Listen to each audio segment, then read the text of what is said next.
নমস্কার, আমি রাজশ্রী হাজরা। আমি হিউম্যান ফিজিওলজি নিয়ে এমএসসি করেছি, আর আমার ট্রেনার হচ্ছে ডক্টর মৈনাক কর। আমি আজকে এডুসাইডে ট্রেনার হিসেবে জয়েন করেছি এবং সেই হিসেবে আমি ক্লাস নিয়েছি। তো আজকে আমি পড়াবো ডাইজেস্টিভ সিস্টেম।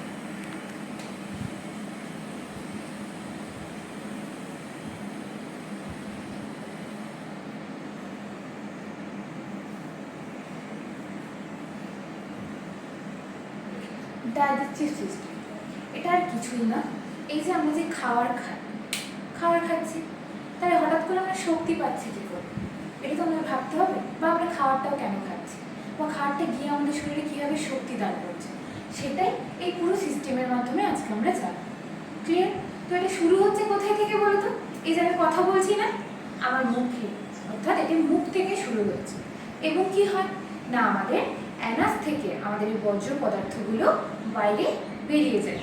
কার মাধ্যমে? মলের মাধ্যমে প্রধানত বেরিয়ে যায়। তাহলে শুরু হয় কোথায় থেকে? মুখ থেকে। অর্থাৎ কি হয়, আমরা মুখ থেকে খাবার খাই, তাই ওখান থেকে শুরু হচ্ছে ডাইজেস্টিভ সিস্টেমটা, আর শেষ হচ্ছে তোমার অ্যানাসে। তাহলে তাহলে দেখতেই পাচ্ছ একটা হোলি স্ট্রাকচার আছে। তাহলে কি কি নিয়ে গঠিত, এবার আমরা এটা দেখে নেব। চলো।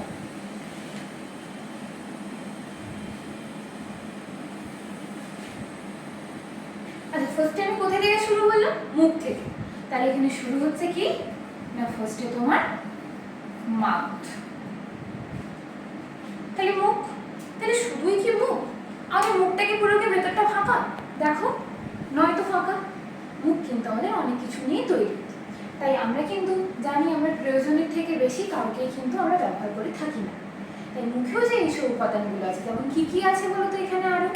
আমাদের দেখো, জিভ আছে, দাঁত আছে, এগুলো কিন্তু আমাদের কাজে লাগে। কি ক্ষেত্রে বলতো? এই ডাইজেস্টিভ সিস্টেমটা কন্ট্রোল করার জন্য।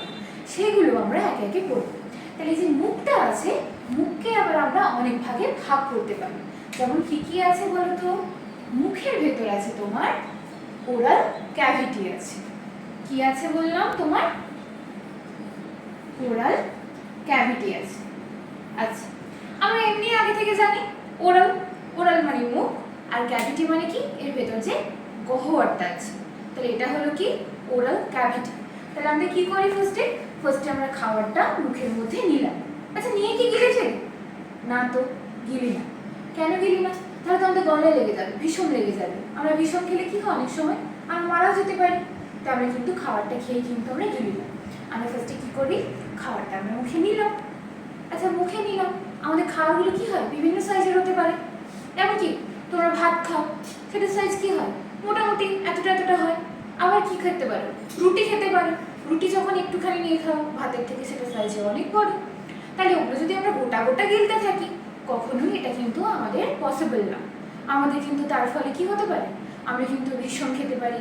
তাই আমরা অনেক ক্ষেত্রে কিন্তু মারাও যেতে পারি, বড় ক্ষেত্রে। তাই সেক্ষেত্রে আমাদের কে সাহায্য করবে বলতো? আমাদেরকে সাহায্য করে কিন্তু, দেখো, ফার্স্ট তো বললাম ওরাল ক্যাভিটি, আমরা খাবারটা পুড়ে নিলাম।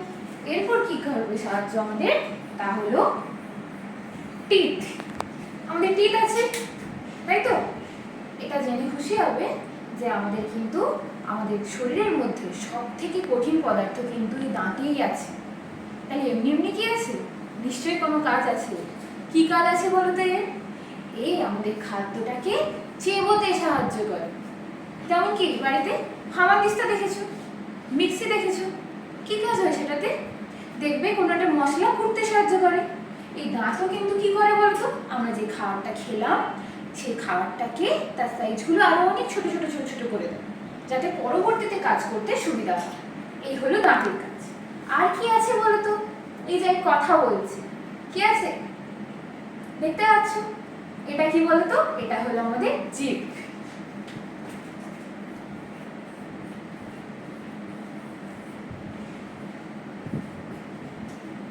তাহলে এটা কি হলো না, এটা হলো আমাদের বানানটা ভুল হলো, টিওএনজিইউভি।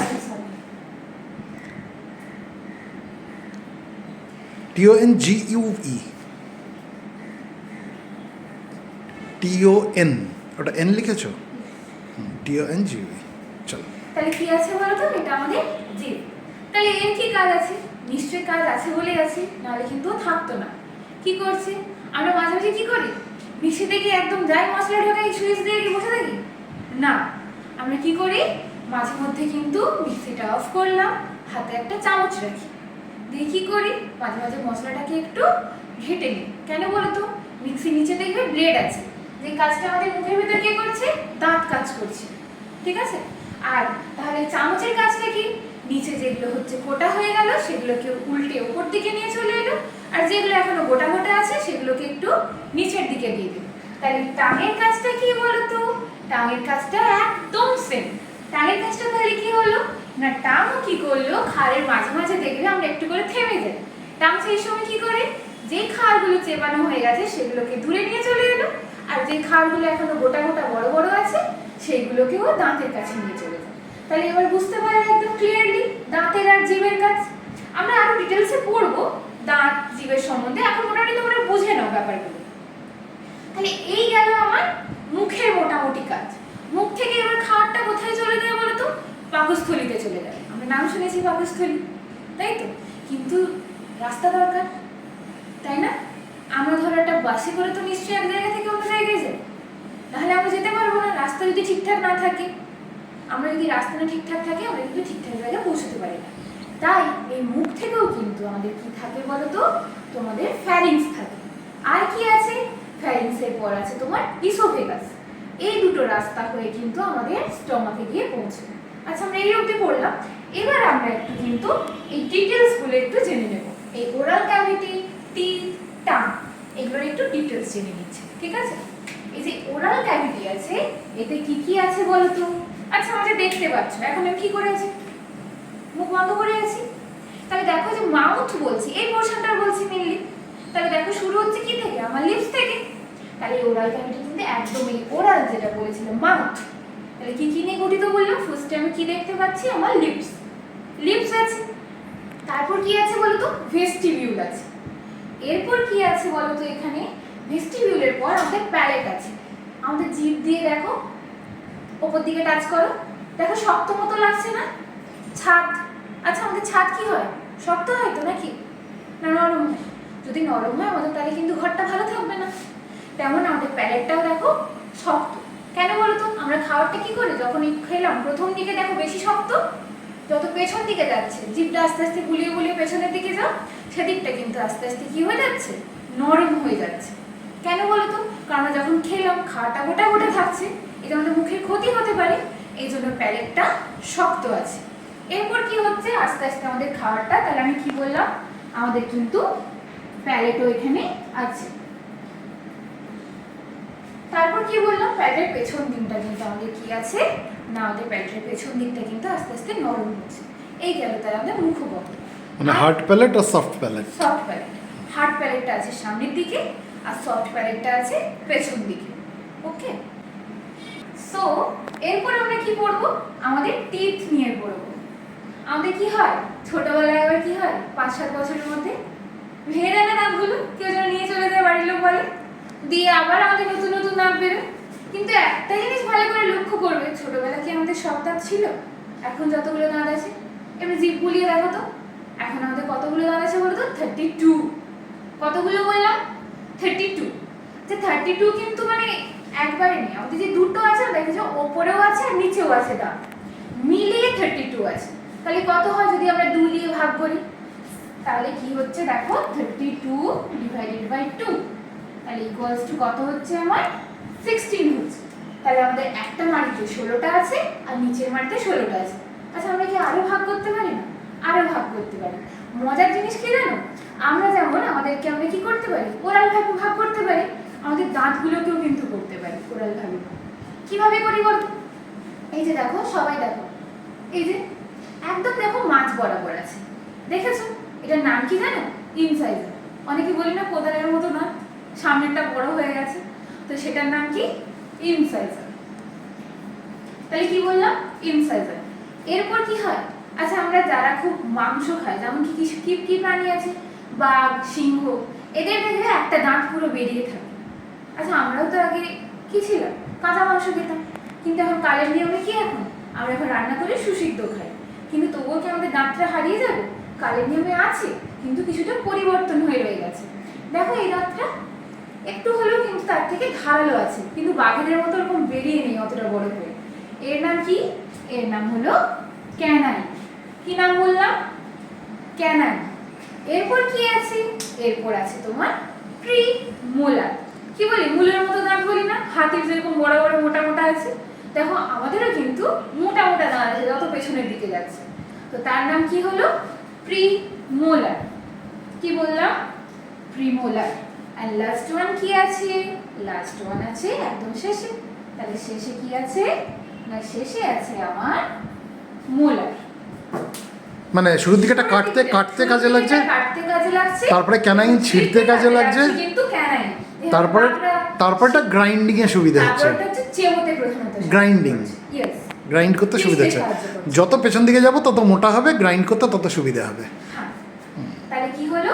Incisor, canine, premolar and molar. এটা তাহলে কিভাবে আছে দেখো, এটা আছে কটা আমাদের, এই জায়গাটা কি হবে? 2 হবে। তাহলে ইনসাইজার কটা আছে? 2টো আছে। ক্যানাইন কটা আছে? 1টা। প্রিমোলার 2টো আর মোলার 3টে। এটা কোথা থেকে বলো তো? এই দেখো একদম দাঁত দেখো আমার মিডল বরাবর, এইখান থেকে এই বরাবর। তাহলে কটা হলো টোটাল আমার এখানে? 8। তাহলে এটাকে যদি আবার আমি এদিকে এক্সটেন্ড করি কটা হবে? 8টা হবে। তাহলে 8 + 8 কটা হলো আমার? 16। আর আমি তো বলেছি আমাদের উপরে মাঠে করা থাকে 16 থাকে। আর ওটাকে যদি ভাগ করতে যদি 16 হলো, তাহলে ওটা যদি আমি ইনটু 2 করি তবে কতগুলো হয়ে গেল? 32। তাহলে এই গেল আমাদের দাঁতের হিসেব। এরপর আমরা আসবো কি আমাদের জিহ্বাতে।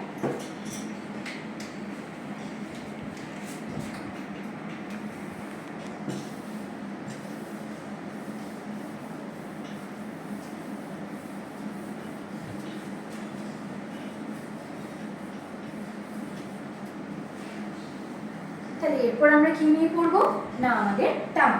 তাহলে টাং অনেকটাই লম্বা, তাই তো? কিন্তু আমাদের টাঙের সব থেকে আমাদের কাজ কি বলতো? একটা কাজ তো আগেই বললাম যে খাবারটাকে ঘোরাতে সাহায্য করে, কিন্তু এছাড়াও একটা কাজ আছে। কি বলতো? আমরা এই যে কখনো মিষ্টি খেলাম কি ভালো লাগলো, কখনো টক খেলাম ভালো লাগলো, কখনো আমার মনে হচ্ছে না এই খাবারটা একটু স্পাইসি হলে ভালো হতো। তাই এইগুলো কে বলতো আসল ঠিক করে? সেটা হচ্ছে কি আমাদের এই টাং। টাং যদি না থাকতো না, আমাদের এগুলো বলার ঝামেলাই থাকতো না। তখন আমরা শুধু এটাই বলতাম এই যে খাওয়ার দাম, কিছু বুঝতেও পারতাম না আমরা কি খাচ্ছি কি না খাচ্ছি, শুধু পেট ভরানোর জন্য এবং তার থেকে আমাদের শক্তি পাওয়ার জন্য আমাদেরকে খেতে হতো। কিন্তু এখন এই যে এত ভ্যারাইটি, এত খাওয়ার ইচ্ছে, এগুলো একমাত্র হচ্ছে কিন্তু এই তোমার টাঙের জন্য। তাহলে টাংটা আমাদের দেখতে কেমন? মোটামুটি মোটামুটি এমন একটা দেখতে। মানে ভাগ্যিস ভগবান টাং দিয়েছে, তাই জন্য সুইগি জোম্যাটো করে খাচ্ছে। হ্যাঁ একদম। এই যে আমাদের মনে হয় না উইকেন্ড হলে রেস্টুরেন্ট যাবো বা একটু ফাস্ট ফুড খাবো, এগুলো সবই কিন্তু এই শুধুমাত্র জীবের জন্য।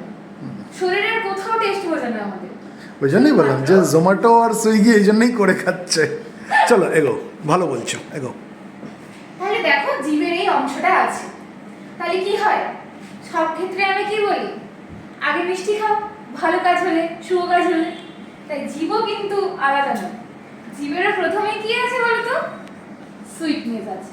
তাহলে আমরা যদি কোনো মিষ্টি খাই, জীব আগেই বুঝতে পেরে যায় কোন অংশ থেকে, তার একদম এই সামনের অংশ থেকে বুঝে যায়। ওকে? আর কেউ তেতো কারোর খেতে ভালো লাগে না, তাই না? এই জন্য বাড়িতে মাথা মারে কি বলে? একদম গলার কাছে গিলে নেই দিয়ে জল খেয়ে নে। কিন্তু দুঃখের বিষয় শুনবে কি? তেতোটা কিন্তু এখানেই টেস্ট হয়। তাই যেখানেই টেস্ট হয় আমরা কিন্তু তেতোটা সেখানে দিয়েই খাই। তাহলে কি হলো? মিষ্টি মুখ আমাদের প্রথমেই হয়ে গেল জীবের একদম অগ্রভাগে, এবং জীবের একদম পশ্চাৎ ভাগে কে হয়ে গেল? জীবের একদম পশ্চাৎ ভাগে হয়ে গেল তেতো। আর কি রয়ে গেল? আমাদের নোনতাও খেতে ভালো লাগে না? নোনতাগুলো কোথায় এলো? এইখানে তোমার এই দিকে চলে এলো সল্ট। ওকে? সার কোথায় আছে? আর একটু পেছন দিকে।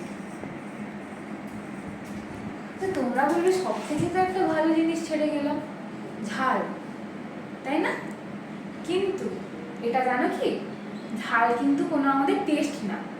ওটা কি হয় না, আমাদের কোষগুলো দহন হয় এই ঝালটা খাওয়ার জন্য। সেই দহনের কারণে আমাদের ঝাল লাগে, ওটা কিন্তু আমাদের টেস্টের সাথে আমরা গুলিয়ে ফেলি যে ওটাও মনে হয় একটা একটা স্বাদ, কিন্তু ওটা অ্যাকচুয়ালি স্বাদ না, তাই ওটা আমি লিখলাম না। তাহলে আরেকবার কি বললাম দেখো, জিভের একদম অগ্রভাগে হচ্ছে তোমার সুইট, এরপর জিভের একদম পশ্চাৎ ভাগে মানে যেখানে আমরা তেতোটা ইচ্ছে করে দিই সেই জায়গাটা হচ্ছে কি বিটার। আর কি হলো, সামনের দিকে হলো সল্টি সাইডে, আর সাইডের একটু পেছন বরাবর হচ্ছে তোমার সাউথ।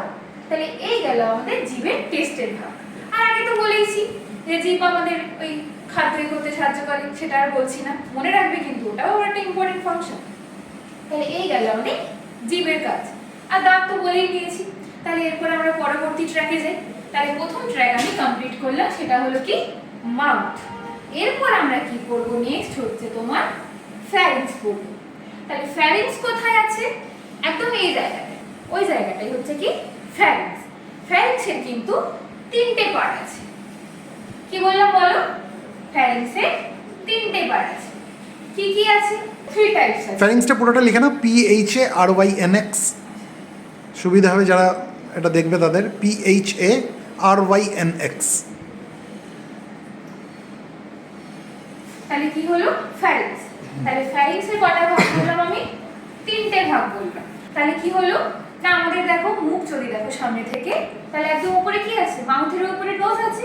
তাহলে এই তোমার ফ্যারিংসের নাকের সাথে যেটা যুক্ত আছে তার নাম কি হলো ন্যাসোফ্যারিংস। বাট খাওয়ার পাস করার সঙ্গে ন্যাসোফ্যারিংসের কোনো সম্পর্ক নেই, ওরোফ্যারিংস আর ল্যারিঙ্গোফ্যারিংসের সম্পর্ক আছে।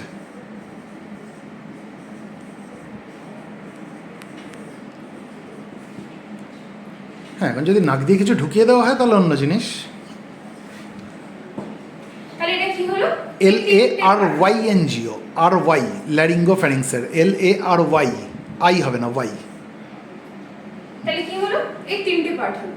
কি কি হলো বলতো, এক হলো ন্যাসোফ্যারিংস, যেটা বললাম কি না নাকের সাথে যুক্ত, যেটা ফ্যারিংসের সাথে। এরপর কি বলছি, ওরোফ্যারিংস, যেটা আমাদের মুখগহ্বরের সাথে যুক্ত। আর কি আছে, ল্যারিঙ্গোফ্যারিংস। ফ্যারিংসে যাওয়ার আগে একটু ওভুলা নিয়ে কিছু বলা যাবে? ফ্যারিংসে যাওয়ার আগে ওভুলা, যেটা ওই আলজিভ বলি, হ্যাঁ, একটু বলে নাও ছোট করে। ওকে, আচ্ছা।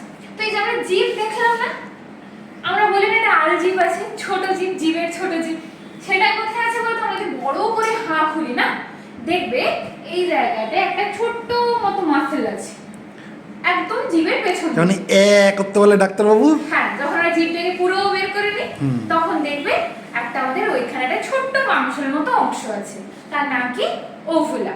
তাহলে এই ওভুলার কাজ কি, হঠাৎ করে আমাদের ওভুলা। ওভুলা, তো এই ওভুলা হঠাৎ থাকতে গেল কেন, আমাদের তো একটা জীব আছে তাই তো, ওটাকে আমরা আলজিভ বলছি, কারণ জীবের নাম দিয়ে বলছি। তাহলে কি ওটাও টেস্টের জন্য আছে না, ওটা কিসের জন্য আছে বলো তো, আমাদের এরপরই আছে ফ্যারিংস পার্ট। তাহলে কি হচ্ছে বলো তো, ওটা দেখো তিনটে পার্ট আছে, ন্যাসোফ্যারিংস, ওরোফ্যারিংস আর আছে ল্যারিঙ্গোফ্যারিংস। তাহলে কি হচ্ছে বলো তো, এই কিন্তু নাকের সাথেও যুক্ত, মুখের সাথেও যুক্ত, মানে দুজনের সাথে ফ্রেন্ডশিপ করে আছে। কিন্তু দুজনের সাথে কি একসাথে ফ্রেন্ডশিপ করে চলা যায় কখনো, নিশ্চয়ই না। যখন খাওয়ারের দিকে বেশি ঝুঁকবে তখন নাকের প্রবলেম হবে ন্যাসোফ্যারিংসের দিকে, আবার যখন ন্যাসোফ্যারিংসের দিকে ঝুঁকবে তখন এই খেতে প্রবলেম হবে। তাই সেটা কন্ট্রোল করে কে বলতো, এই ওভুলা। কি করছে বলতো, যখন ও খাবারকে পাস করছে তখন ও ন্যাসোফ্যারিংসের দিকে রাস্তাটা অফ করে দিচ্ছে, আর যখন আমাদের প্রশ্বাস বায়ুকে শরীরের ভেতর প্রবেশ করাচ্ছে তখনও কি করছে বলতো, এই ওরোফ্যারিংসের দিকটা চেপে দিচ্ছে, যাতে যে যার রাস্তাতে সুস্থ মতে যায়, যাতে ঝগড়াঝাটি না হয়। কারণ আমরা জানি যে যার রাস্তায় যদি সবাই থাকে তাহলে কিন্তু ঝগড়াঝাটি হবে না। তাই যদি শ্বাসবায়ু রাস্তা দিয়ে চলে যায়, আর আমাদের খাদ্য যদি খাদ্যনালীতেই চলে যায়, কোনো সমস্যা হবে না। তাহলে সেই কাজটা ট্রাফিক পুলিশের মতো কে মেনটেন করে বলতো, এই ওভুলা। ওভুলা কিন্তু ছোট হতে পারে কিন্তু ওর কাজ অনেক বড়, কারণ আমরা শান্তি ভালোবাসি, আর শান্তি কিন্তু একমাত্র ওভুলাই মেনটেন করছে এই দুজনের মধ্যে। তাই এদের জন্য কিন্তু এই খুবই ইম্পর্টেন্ট। তো এই গেল আমার ওভুলার কাজ। এরপর আমরা কি আসবো, ফ্যারিংস। ফ্যারিংসের তাহলে তিনটে ভাগ বললাম, নিশ্চয়ই ভাগ আছে যখন এদের কাজও আছে। আগেই বললাম ন্যাসোফ্যারিংস আমাদের প্রশ্বাস বায়ু নিতে সাহায্য করছে, আর আছে ল্যারিঙ্গোফ্যারিংস, এই যে কথা বলছি না, শুনতে পাচ্ছ তোমরা, এইটার জন্য কে দায়ী বলো তো, এই ল্যারিঙ্গোফ্যারিংস। তাহলে এইটা রয়ে গেল। এ কার সাথে যুক্ত? এই ডাইজেস্টিভ সিস্টেমের সাথে যুক্ত প্রধানত। না, কথা বলার সাথে ল্যারিংস যুক্ত, মানে ল্যারিঙ্গোফ্যারিংসের পরে দুটো ভাগ হয়ে যাচ্ছে, একদিকে চলে যাচ্ছে ল্যারিংস, একদিকে চলে আসছে ইসোফেগাস। এসোফেগাস, ঠিক আছে, অ্যাকচুয়ালি ভোকাল কর্ডটা কোথায় থাকে? ল্যারিংসে থাকে। ল্যারিংস। ঠিক আছে, তাহলে মেনলি কে সাহায্য করছে? কিন্তু ওরোফ্যারিংস ডাইজেস্টিভ সিস্টেমের ক্ষেত্রে। এক্ষেত্রে ল্যারিঙ্গোফ্যারিংসও সাহায্য করে থাকে। এই গেল এর তিনটে ভাগ। এরপর কিন্তু ট্র্যাকটা একটু স্ট্রেট, মানে আমরা বলতে পারি যে ফ্যারিংস is the common pathway for both food and air. Food and air. ঠিক আছে, মেনলি হচ্ছে ওরোফ্যারিংস এবং ল্যারিঙ্গোফ্যারিংস, কারণ নেজোফ্যারিংস দিয়ে আমরা সাধারণত খাবার খাই না, না, মানে খাবারটা আমাদের নেজোফ্যারিংস দিয়ে পাস করছে না আমরা যখন খাবার খাই। ওরোফ্যারিংস আর ল্যারিঙ্গোফ্যারিংস আমরা যদি স্পেসিফিক্যালি বলি, দে আর দ্য কমন প্যাসেজ বা pathway for both food and air. Very good, এগো। তো এই গেল আমাদের ফ্যারিংস। এটা আমরা মোটামুটি শেষ করলাম। এরপর আর একটা ট্র্যাক হয়ে আসছে। ট্র্যাক্ট। নাম কি? ট্র্যাক্ট।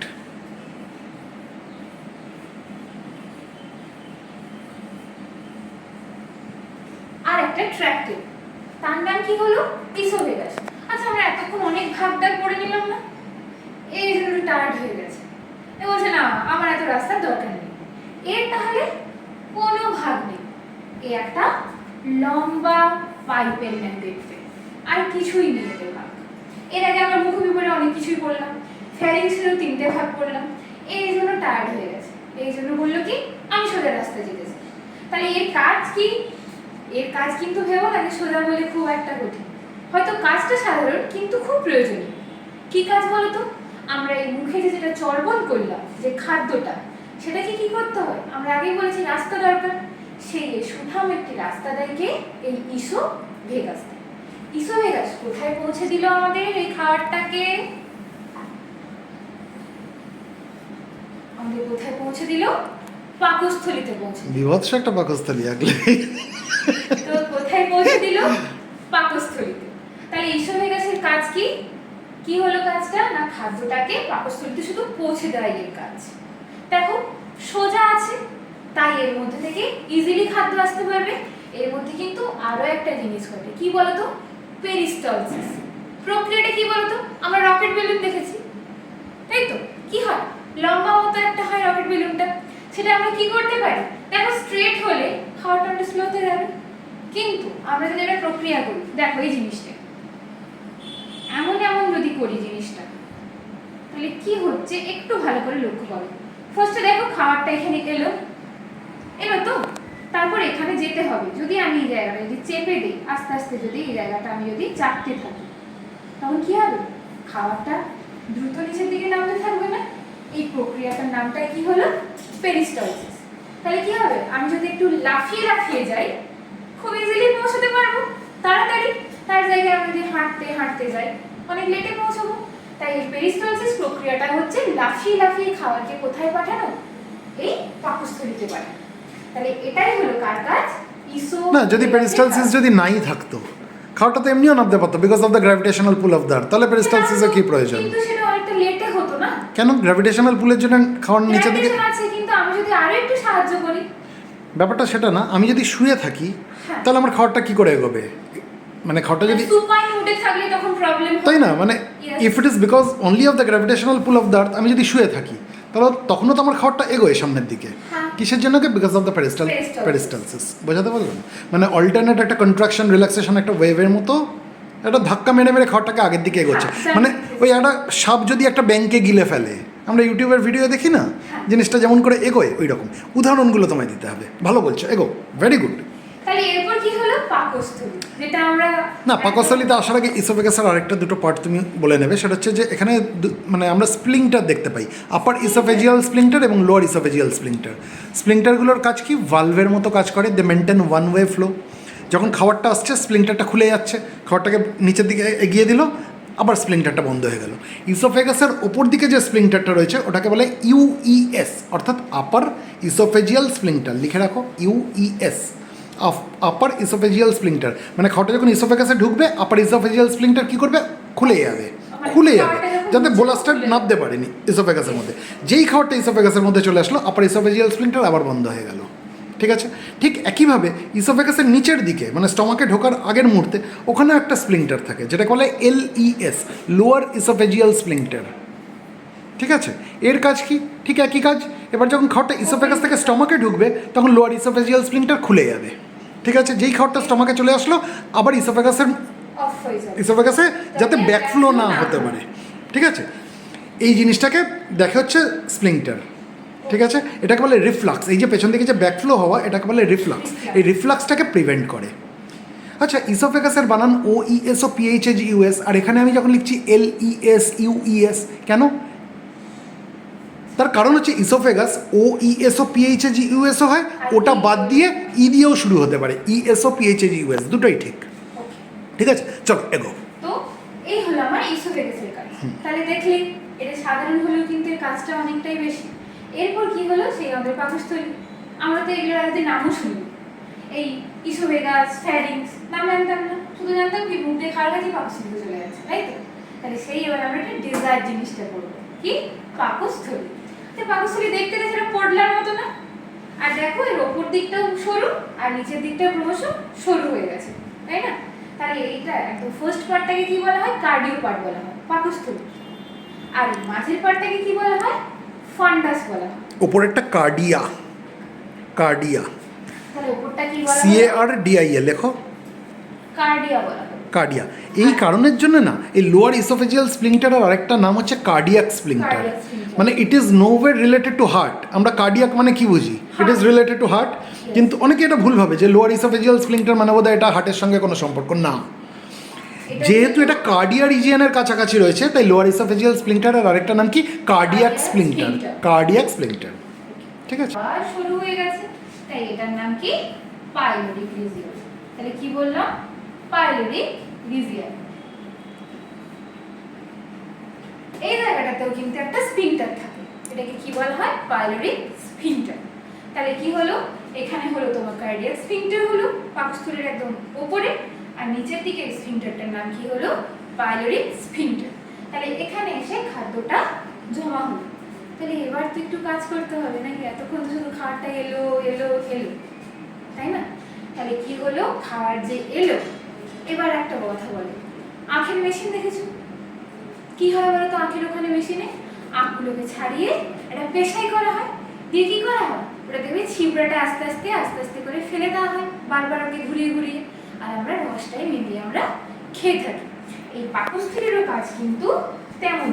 কি হচ্ছে, এখানে খাবারগুলো এলো, এখান থেকে প্রয়োজনীয় জিনিসগুলো আমরা এখান থেকে নেব, এখানে আমরা ডাইজেস্ট করব, তারপর বাদ বাকি খাবারগুলো আস্তে আস্তে পরপর নিচের দিকে যেতে থাকবে। তারপরের ট্র্যাকের নাম কি? না তোমার হচ্ছে স্মল ইন্টেস্টাইন আছে, এবং অ্যাট লাস্ট লার্জ ইন্টেস্টাইনে গিয়ে তারপর আমাদের অ্যানাসের মধ্যে থেকে ওই যেরকম আমরা আখের চিবড়াটাকেও ফেলে দিলাম সাইডে, এবং খাওয়ারের থেকেও প্রয়োজনীয় সামগ্রীগুলো গ্রহণ করার পর যে বজ্র পদার্থগুলো থাকছে সেগুলো আমাদের অ্যানাস থেকে মল দিয়ে বেরিয়ে যায়। তাহলে কি বললাম, পাকস্থলীতে এলো, বিভিন্ন খাবার মানে মলের আকারে বেরিয়ে যাবে। হ্যাঁ, এরপর কি হলো, এরপর আমাদের আছে কি? Small intestine. তাহলে ইসোফেগাসের পর কি বললাম তোমাকে? স্টমাক, পাকস্থলী যেটা আমরা বলছি। এরপর আমরা কি বলছি?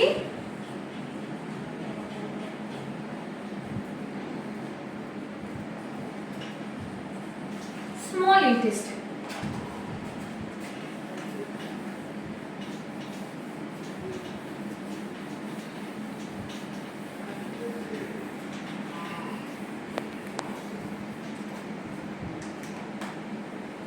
আচ্ছা, আমাদের অনেকের বাড়িতে ফিল্টার আছে, তাই তো? ফিল্টারে দেখবে দুটো একটা পাত্রের মতো একটা আকৃতির মতো থাকে না? তার কাজ কি? আস্তে আস্তে জল থেকে বাজে যেগুলো আমাদের শরীরের জন্য ক্ষতিকর সেগুলোকে আস্তে আস্তে ছেঁকে ড্রপ করে ফিল্টারের নিচের দিকে জলটা ফেলতে থাকে, তাই না? তাহলে ওটা এত ধীর প্রক্রিয়া কেন? ওটা তোমরা স্পিডেও করতে পারতাম, যেরকম ট্যাপ খুললে জল পড়ছে ওরকম তো ফিল্টারেরও তো ওপর থেকে নিচে চট করে জলটা চলে আসতে পারতো। তাহলে তোমরাই বলো তো, যে তখন কি ঠিকঠাক করে কি পরিশ্রুত হতো না? কেন বললাম বলো তো হঠাৎ করে ফিল্টার? কারণ আছে। এই যে বললাম না স্মল ইন্টেস্টাইন, শুনতে স্মল কিন্তু জেনে অবাক হবে আমাদের টোটাল এই ডাইজেস্টিভ সিস্টেমটা 30 ফিট। ওকে, 30 ফিটের কিন্তু এই টোটাল আমাদের ডাইজেস্টিভ সিস্টেম। তার মধ্যে কিন্তু 20 থেকে ডাইজেস্টিভ ট্র্যাক্ট বলো। তার থেকে কিন্তু 20 থেকে 22 ফিটই হলো কে এই স্মল ইন্টেস্টাইন। নাম শুনতে ছোট হলেও সব থেকে কিন্তু বেশি সাইজ এই দখল করে রেখেছে। কিন্তু কেন দখল করে রেখেছে সেই কারণে আমি তোমাদেরকে ফিল্টারের উদাহরণটা দিলাম। যদি ছবিটা দেখো ভালো করে, এই তাহলে স্মল বলা হয় কেন এটাকে? যদি বড়ই হয়, যদি লম্বাই হয়, তাহলে স্মল বলা হয় কেন জানো? এটার কারণ হচ্ছে লিউমেনটা ছোট, লার্জ ইন্টেস্টাইনের লিউমেনটা বড়। মানে ভেতরে যে ডায়ামিটার আমরা যদি দেখি, স্মল ইন্টেস্টাইনের ডায়ামিটারটা ভেতরকার ইন্টারনাল ডায়ামিটার অনেক ছোট, লার্জ ইন্টেস্টাইনের ইন্টারনাল ডায়ামিটারটা অনেকটা বড়। ঠিক আছে, অল্প জায়গার মধ্যে পিছিয়ে পুছিয়ে বসে থাকে স্মল তাহলে এটা ইন্টেস্টাইন। কি হলো? এই দেখো আমি একটু ছোট্ট করে জিনিসটা দেখাচ্ছি। এরকম একটা আমরা ব্যবস্থা লিখেছিলাম, এখান থেকে দেখাচ্ছি। এইবার দেখো এটা কি হচ্ছে বলো তো, এখানে এই দেখো এটা লুপ লাইক স্ট্রাকচার করছে।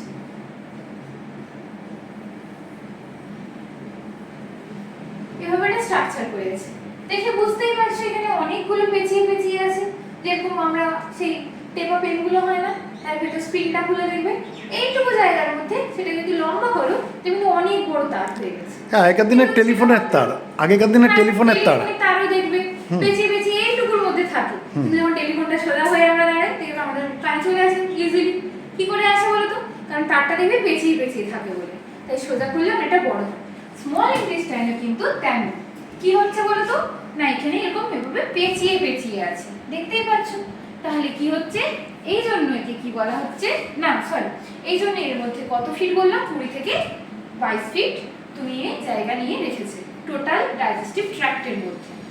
তাহলে একে কেন এর তাহলে এতগুলো আছে যখন, তাহলে একটু নামও আলাদা আলাদা হবে নিশ্চয়ই, কারণ এতটা ভাগ তো আমরা একসাথে দেখাশোনা করতে পারবো না, তাই না? তাই দেখো পাকস্থলীর পর একদম যে শুরু হচ্ছে স্মল ইন্টেস্টাইন, ওর নাম কি? ওর নাম হলো তোমার ডিওডিনাম। কি নাম বললাম বলো তো? ডিওডিনাম বললাম। তাহলে ফার্স্টে বললাম কি তোমার ডিওডিনাম।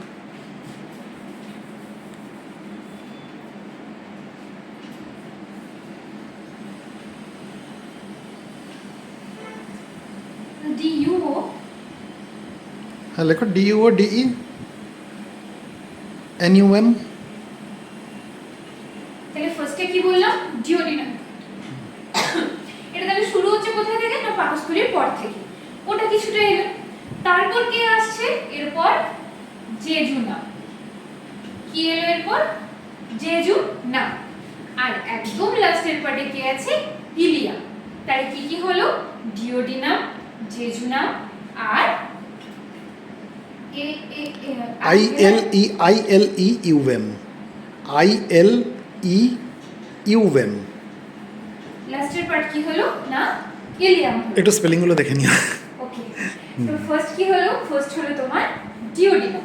ডিওডিনাম তাহলে কোথা থেকে শুরু হচ্ছে? পাকস্থলীর পর থেকে। মাঝে কে রয়ে গেল? জেজুনাম। এবং লাস্টে কে রয়ে গেল? ইলিয়াম। তাহলে এটা কার লাস্ট পার্ট হলো? Small intestine. স্মল ইন্টেস্টাইনের পর আরো একটা ভাগ আছে, তার নাম কি হলো? Large intestine. তার নাম তাহলে কি বললাম? Large intestine. আচ্ছা এটা কিভাবে আছে দেখো, এটা তো এইভাবে আছে গোছানো। ওকে তারা এখানে কভারেজ দিয়ে দেখেছে, দেখে তোমার মনে হবে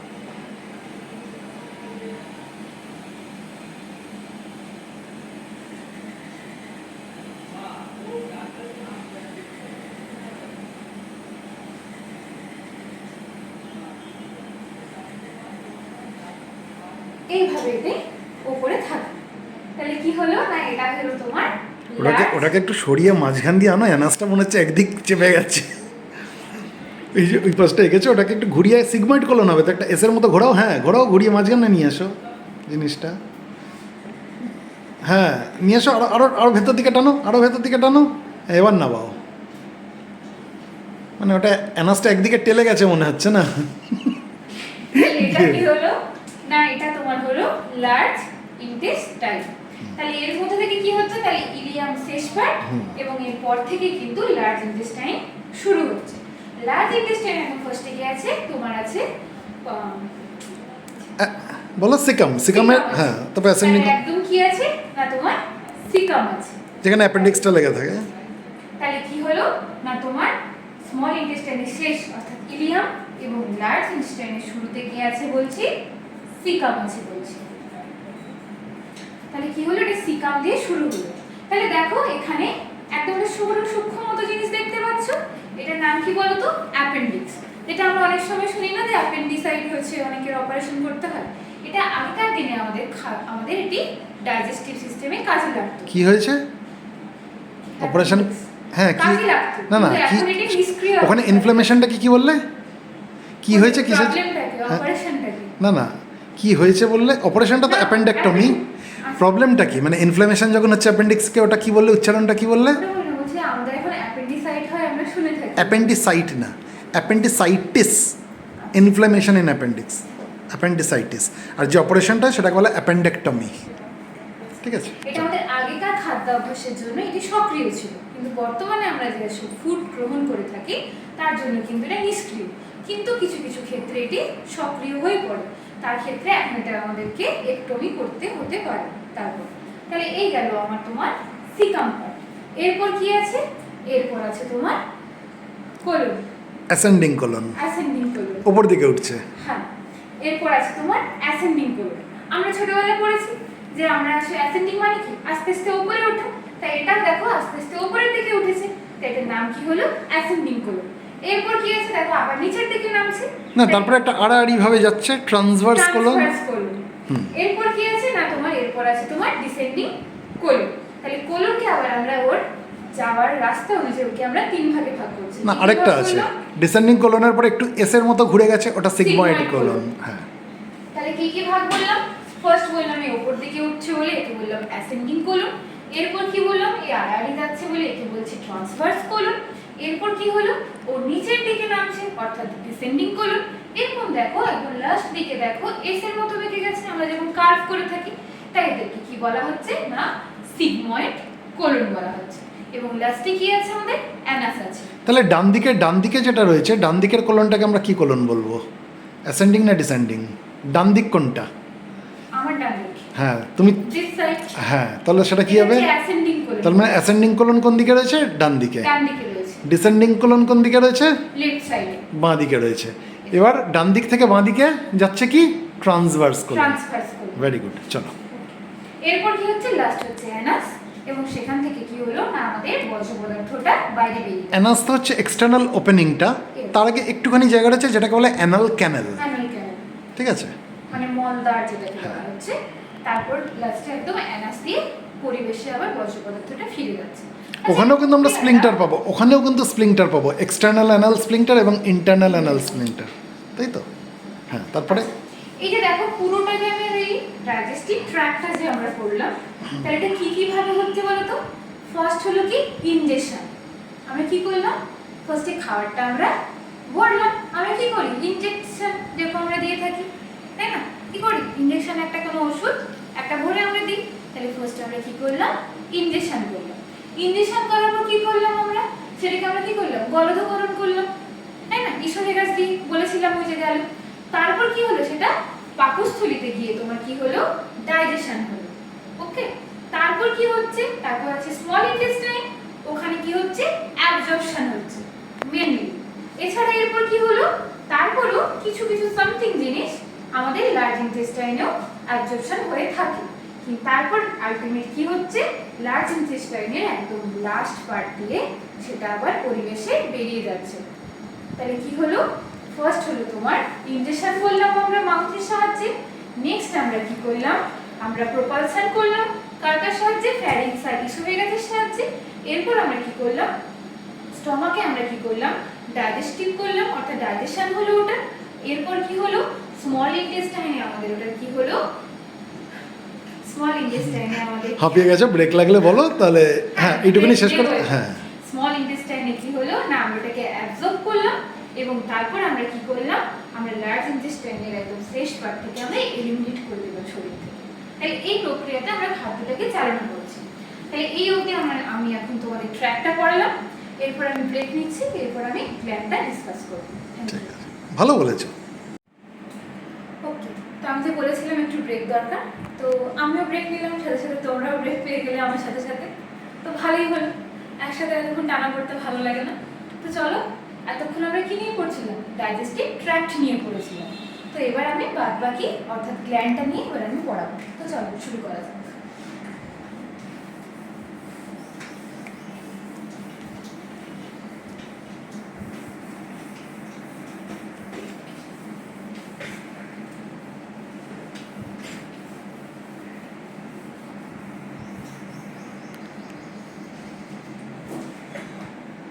তো পড়াতে গিয়ে ফার্স্টে আমরা ডাইজেস্টিভ ট্র্যাক্টে কি বলেছিলাম? মুখের কথা, তাই তো? তাই এখানেও কিন্তু আমরা গ্ল্যান্ডও শুরু করব এই মুখের এখানে। তাহলে মুখে কি বলেছিলাম? খাবার খাই। কিন্তু হঠাৎ করে দেখবে খাওয়ার টাইমে দেখবে হঠাৎ করে যেন আমাদের লালা নিঃসৃত হচ্ছে। সেটা কোথায় থেকে হয়? আমাদের জিহ্বা থেকে হয়। লালা নিঃসৃতটা জিহ্বা থেকে হচ্ছে না, সালাইভারি গ্ল্যান্ডস থেকে হচ্ছে।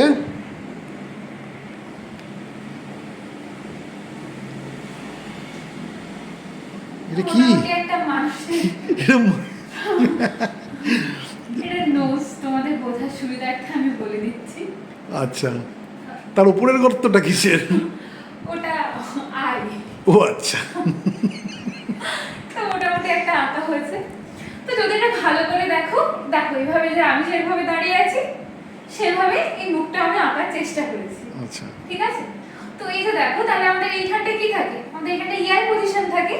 এখানেও কিন্তু আমাদের একটা গ্ল্যান্ড আছে। ওকে, তাহলে এই গ্ল্যান্ডের নাম কি? এই গ্ল্যান্ডের নাম হলো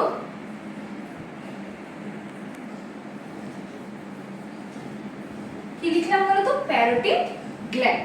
তাহলে এই গ্ল্যান্ডের নাম কি বললাম? Parotid gland. এখানে কিন্তু আরো দুটো গ্ল্যান্ড থাকে। কি কি থাকে? এক তোমার এইখানেও একটা গ্ল্যান্ড থাকে। এর নাম কি হচ্ছে তোমার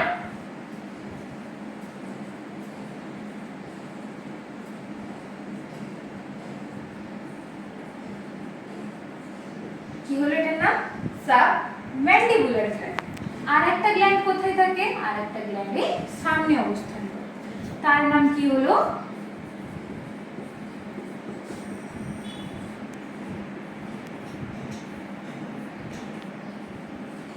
সাবলিঙ্গুয়াল গ্ল্যান্ড। তাহলে কি কি দেখালাম বলো তো? এই মুখের এখানটাতে দেখো একদম এই পোরশনটাতে আছে কি? Parotid gland. আর এই যে এইখানটাতে এই পোরশনে আছে তোমার সাবম্যান্ডিবুলার গ্ল্যান্ড। আর এই যে সামনের দিকে এই জায়গাটাতে কি আছে? Sublingual gland. আচ্ছা, তাহলে এতগুলো গ্ল্যান্ড আছে কেন? কি কাজ করে বলো তো? এরা কিন্তু আমাদের মুখে দুটো প্রধান এনজাইম ক্ষরণ করে। কি বলো তো? কি কি এনজাইম?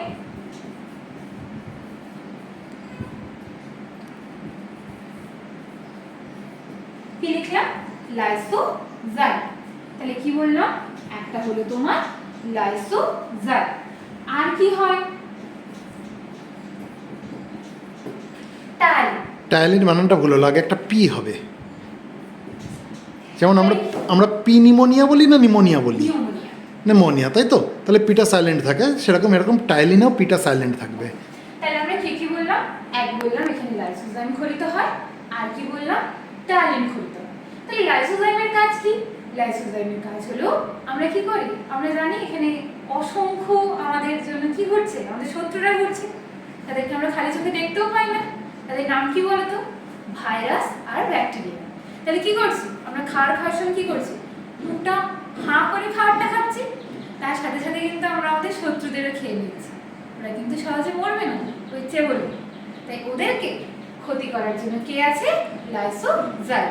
যা খরিত হচ্ছে কি করছে? ওরা ওদেরকে মেরে দেবে। তাহলে কি হচ্ছে? তখন আমরা খাবারটা খাচ্ছি, আমাদের কিন্তু আর কোনো অসুখ করবে না। তাহলে লাইসোজাইমের কাজ বুঝতে পারলে কি বললাম? ও কিন্তু আমাদের খাদ্য ডাইজেস্ট করতে কোনো সাহায্য করছে না।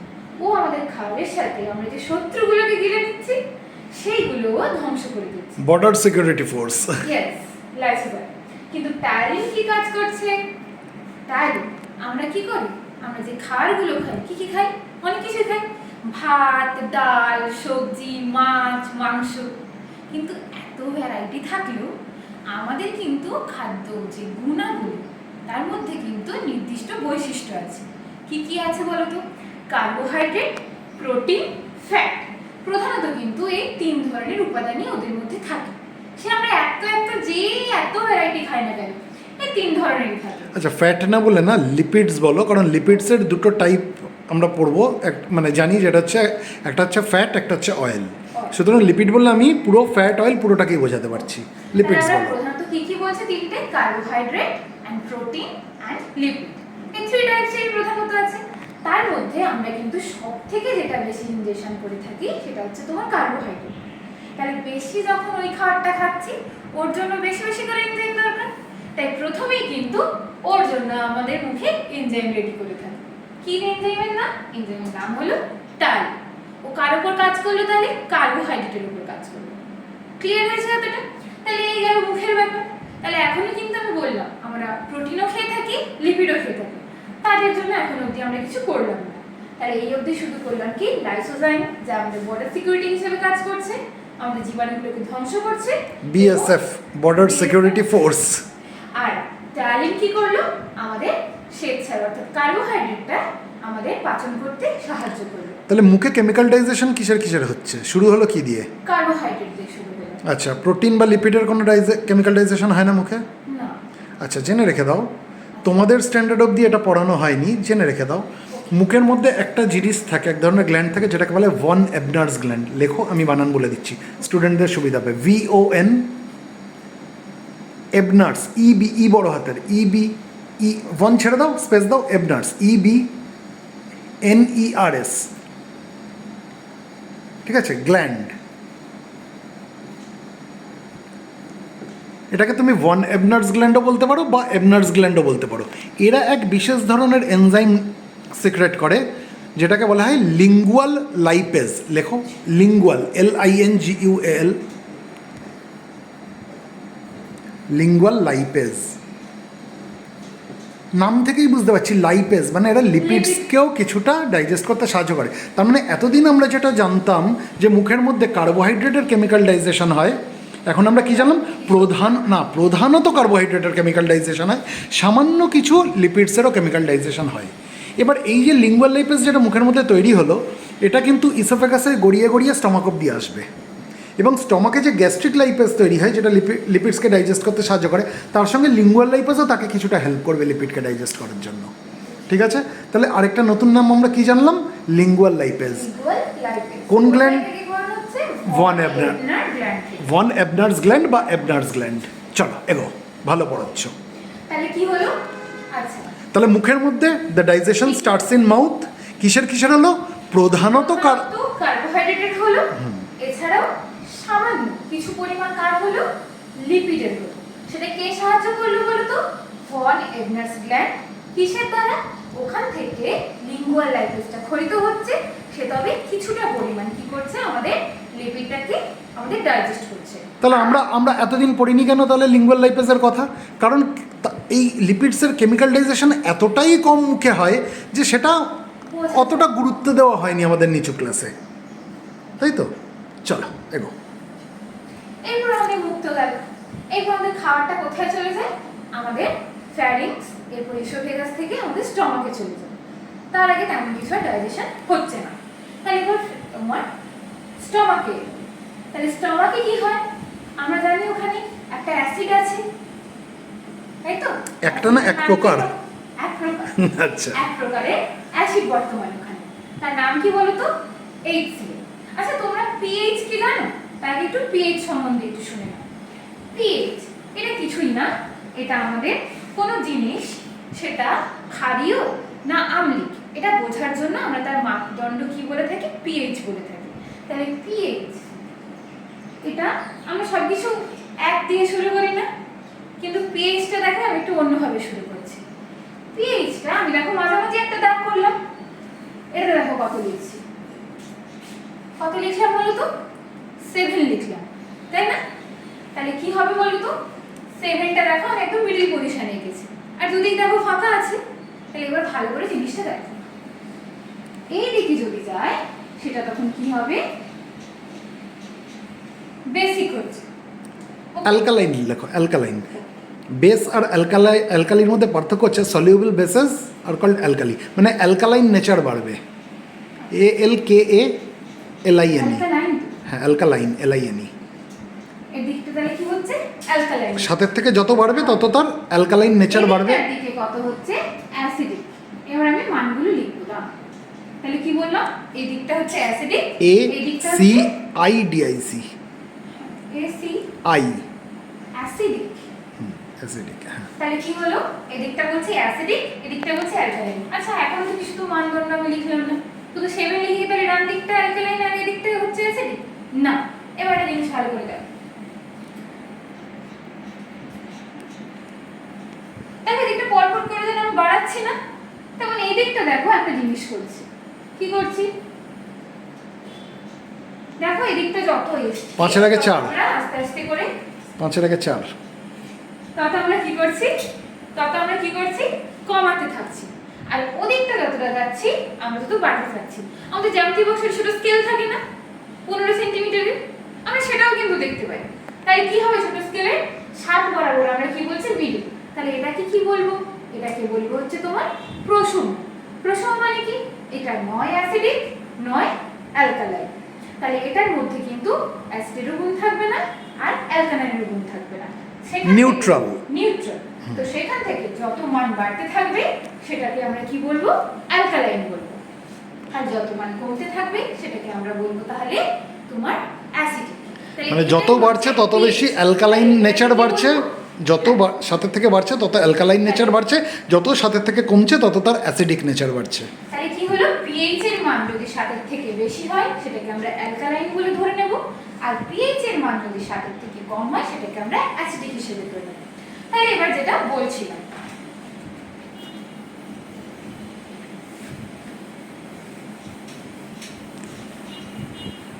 স্যালাইভারি গ্ল্যান্ডসগুলো মুছে দিলে, এই যে পেয়ার অফ স্যালাইভারি গ্ল্যান্ডস। আচ্ছা ঠিক আছে, সব থেকে বড় কোন কোন স্যালাইভারি গ্ল্যান্ড বলতে পারবে?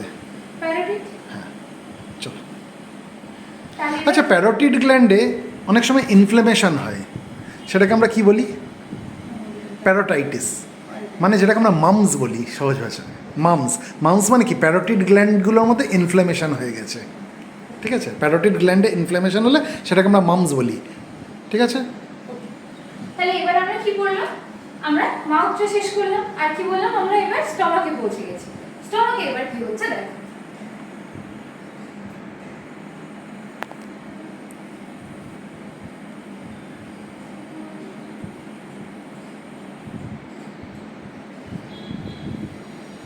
তাহলে এটা আমরা স্টমাক আঁকলাম। তোমার স্টমাকটা আমার এত ভালো লাগে না, এত সুন্দর আঁকো স্টমাকটা। স্টমাকে তাহলে কোথায় থেকে খাবারটা ইসোফেগাস থেকে এলো। তাহলে এখানে কি বললাম, এখানে HCl নামক একটি অ্যাসিড বর্তমান। অ্যাসিড মানে বুঝতে পারছো তার পিএইচ কত হবে, 7 এর থেকে কম হবে। তাহলে কি কাজ করে বলো তো, আমরা দেখবে এই অ্যাসিড কেমিক্যাল কি করে, কোনো জামা কাপড়ে পরলে দেখবে জামা কাপড়টা ফুটো হয়ে যায়, তাই না, ছিঁড়ে যেতে থাকে। এর কিন্তু এখানেও সেই সেম কাজ, আমরা দাঁতে তো চড়বড় করে দিই, করে কি করলাম, খাদ্যটাকে আরো ছোট ছোট করে দিলাম, কিন্তু তারপরও ও সেই খাবারের সাথে আরো মিশে তাকে আরো ছোট ছোট টুকরোতে ভেঙে দেয়, যাতে করে পরে এনজাইমগুলো খুব ভালো করে কাজ করে ডাইজেশন করতে পারে। আমাদের কি কি আছে, কার্বোহাইড্রেট, প্রোটিন আর লিপিড, এই তিনটে যাতে ডাইজেশন ভালো করে করতে পারে তার জন্য HCl তাকে আরো ছোট ছোট টুকরোতে ভেঙে দেয় খাদ্য নালীগুলোতে। তাহলে এই গেল HCl এর কাজ। তাহলে এখানে কি করিতে হয়, এখানে তোমার রেনিন নামক একটি HCl কে সিক্রেট করে? HCl এখানে কোষ থেকে কোন কোষ? Parietal sell. প্যারাইটাল সেল, ঠিক আছে। হাইড্রোজেন আয়ন এবং ক্লোরাইড আয়ন, প্রোটন এবং ক্লোরাইড সিক্রেট হয়, যারা H+ আর Cl- দুটো মিলে HCl তৈরি হয়। প্যারাইটাল সেল, PARIETAL লিখে দাও ছেলেদের সুবিধের জন্য। PA, ওপরে লেখো না, ওপরে কথা লেখো, PA, আচ্ছা লেখো PARIETAL,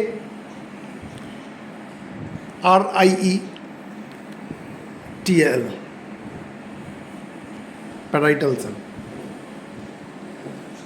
তাই কি হলো, প্যারাইটাল সেল থেকে HCl খরিদ হলো, কিন্তু এর উপর একটা তোমার মিউকাসের লেয়ার থাকে। যদি না থাকতো শুনলে অবাক হবে, এই পাকস্থলী কিন্তু নিজেকেই নিজে ডাইজেস্ট করে নিত, তখন কিন্তু আর খাবার ডাইজেস্ট করতে পারত না। এই উপরে মিউকাস লেয়ারটা আছে বলে ও শুধুমাত্র খাদ্যটাকে ডাইজেস্ট করে থাকে, মানে প্রোটেক্টিভ লেয়ার। Protective layer. কারণ অনেকের দেখবে যেটা নষ্ট হয়ে যায়, অনেকের আমরা শুনে থাকি না আলসার হয়, সেটা কিন্তু যাদের ওই মিউকাস লেয়ারটা নষ্ট হয়ে যায় তাদের ক্ষেত্রে ওই আলসার দেখা দেয়। স্টমাকে হলে গ্যাস্ট্রিক আলসার। তাহলে এই গেল আমার তাহলে এখানে এনজাইম কি থাকে? এনজাইম থাকে এখানে রেনিন। তাহলে রেনিন কি করে? রেনিন এখানে কি করলো তোমার? তাহলে কি বললাম? এখানে তোমার রেনিন থাকে। রেনিনের কাজ কি? রেনিন তোমার প্রোটিনকে বিশ্লিষ্ট করে। কি করে? এই এনজাইমটা প্রোটিনকে ভাঙে। তাহলে প্রোটিনের উপরে কাজ করে। ওকে, তাহলে কি হলো না স্টোমাকে এসে রেনিনটা প্রোটিনের উপর তোমার কাজ করলো। আচ্ছা, রেনিন কি বড়দেরও থাকে না খালি ছোটদের? রেনিনটা হুম, ছোট। ছোটদের। আচ্ছা বলো, তাহলে কি বড়দের হলো? জন্য কি থাকে? বড়দের জন্য ট্রিপসিন থাকবে। এই না না, কোন দিকে? স্টমাকের কথা বলছি। স্টমাকে কি সিক্রেট হয়? পেপসিন। পেপসিন থাকবে ওখানে। হ্যাঁ, চলো এগো।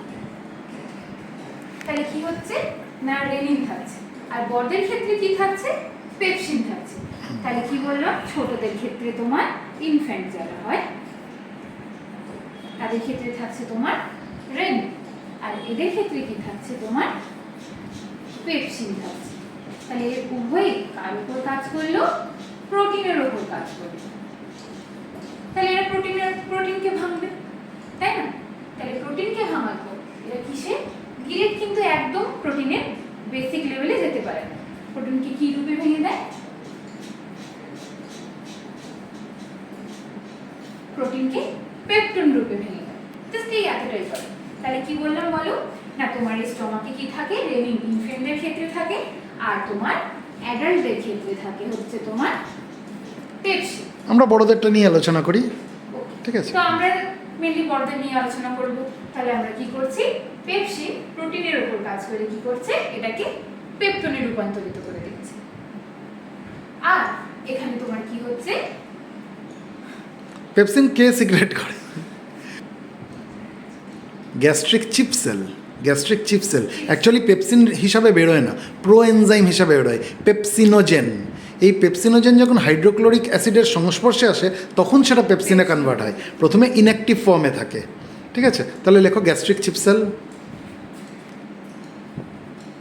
Gastric chief cell, CHIEF, chief cell. এই গ্যাস্ট্রিক চিপ সেল যেগুলো রয়েছে এরা কি তো না, এরা পেপসিন ডাইরেক্ট রিলিজ করে না, এরা পেপসিনোজেন রিলিজ করে। এটা প্রো এনজাইম, এনজাইমের আগের ফর্ম পেপসিনোজেন। এটা হচ্ছে এনজাইমের আগের form, inactive form. And when this pepsinogen comes in contact with hydrochloric acid, this pepsinogen gets converted to pepsin, অর্থাৎ তার অ্যাক্টিভ ফর্মে কনভার্ট হয়ে গেল, এনজাইমে কনভার্ট হয়ে গেল। And this pepsin helps in the chemical digestion of proteins. ঠিক আছে, চলো এগো। তো এখান থেকে কি হলো? আমরা প্রোটিনের সিক্রেশনটা করলাম। প্রোটিনের না, প্রোটিনের কেমিক্যাল ডাইজেশন শুরু হল, মানে chemical digestion of protein starts in stomach. এগো। এরপর তাহলে কি হচ্ছে? তাহলে এখানে আমাদের প্রোটিনটা এনজাইম এলো পেপসিন, সে প্রোটিনটাকে কিছুটা হলেও ভাঙলো। এরপর কি হচ্ছে? আমাদের স্মল ইন্টেস্টাইন শুরু হচ্ছে। কেন স্টমাকে আর কিছু কেমিক্যাল ডাইজেশন হয় না? লিপিডস আর হয় না? তাহলে সেটা বলো। লাইপেজ। হ্যাঁ, তা স্টমাক থেকে বেরোচ্ছে, তাহলে আমরা কি বলবো? Gastric lipase. গ্যাস্ট্রিক লাইপেজ বলবো। লেখো।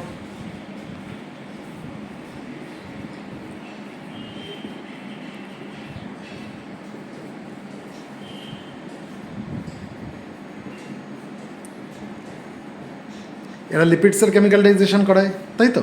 গ্যাস্ট্রিক লাইপেজ কোন সেল থেকে বেরোয়? গ্যাস্ট্রিক চিপ সেল, ঠিক আছে?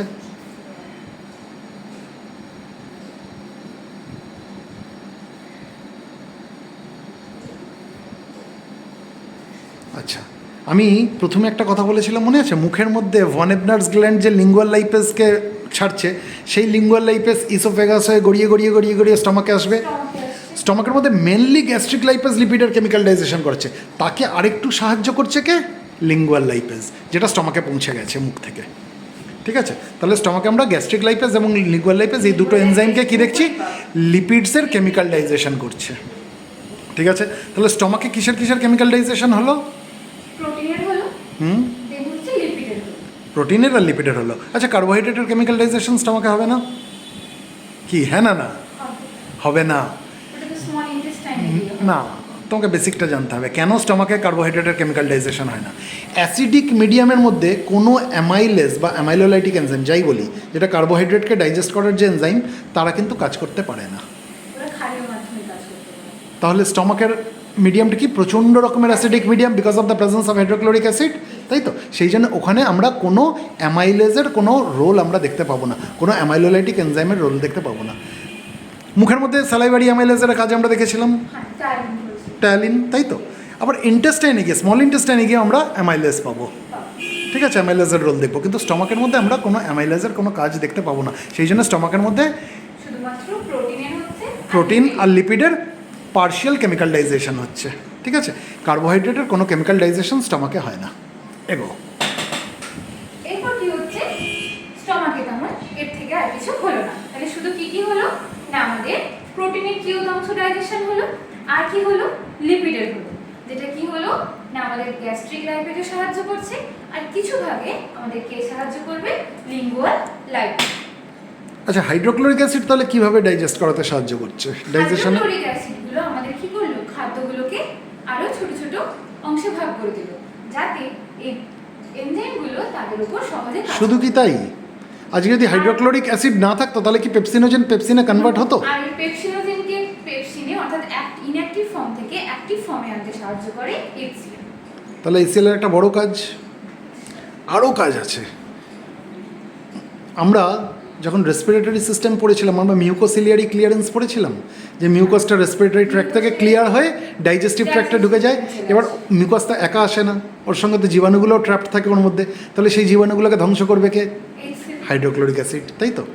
আমরা রাস্তা দিয়ে যাচ্ছি, প্রচণ্ড খিদে পেলো, দেখলাম দারুণ ডিম টোস্ট বানাচ্ছে, খেয়ে নিলাম রাস্তায়। খালি কি ডিম টোস্ট খেলাম না, তার সঙ্গে জীবাণুগুলোকেও খেলাম, জীবাণুগুলোকেও খেলো। তাহলে সেগুলোকে ধ্বংস কে করবে? HCl। তাহলে HCl এর অনেক কাজ, এগুলো একটু ছেলেদেরকে বলে দিও। চলো এগো। এরপর তাহলে কি হচ্ছে, এরপর আমরা জানি স্মল ইন্টেস্টাইন শুরু হচ্ছে।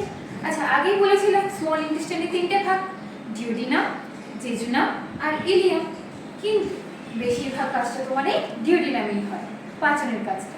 তাহলে কিভাবে হয় দেখি। তাহলে এ কোথায় থেকে কাজ করতে পারছে?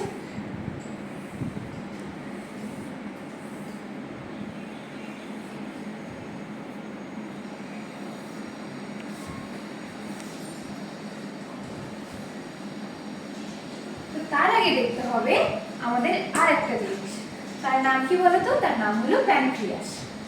নামটাই শুনে বুঝতে পারছো, প্যানক্রিয়াস দেখতেও ঠিক সেরকম। কি বলতো, খানিকটা তোমার পাতার মতোই দেখতে। কোন দিকে অবস্থান করছে? এইখানে তোমার অবস্থানটা করছে, একদমই মুখে। তাহলে কেন করা এখানেই আছে? কেন আছে বলতো? কারণ এর থেকে কিছু প্রয়োজনীয় এনজাইম খরিত হয়। কি কি এনজাইম বলতো? আমরা কি বলেছিলাম, আমাদের কার্বোহাইড্রেট, প্রোটিন আর লিপিড। সেখানে কি হলো, আমাদের স্টমাকে কি হলো, আমাদের এই প্রোটিন আর লিপিডের কিউত অংশ কিন্তু ডাইজেস্ট হলো। কিন্তু এখানে কার্বোহাইড্রেটের তো কিছুই হলো না, যা হয়েছিল মুখে হয়েছিল, তাই তাকেও তো ভাবতে হবে। তাই এখানে এই প্যানক্রিয়াস কি করছে, তিনটে প্রধান তোমার এনজাইম ক্ষরণ করছে। কি কি এনজাইম বলতো? দেখো, এক নম্বর হলো লাইপেজ। আগে বলেছি দেখো, আমি গ্যাস্ট্রিক লাইপেজ দেখেছিলাম, কেন বলতো? কারণ এটা তোমার স্টমাক থেকে খরিত হয়েছিল বলে। আর এটা কোথায় থেকে বলছি? প্যানক্রিয়াস থেকে। তাহলে এরও কাজ কি হবে? সেম কাজ হবে। তাহলে এটা প্যানক্রিয়াটিক লাইপেজ লেখো, pancreatic lipase.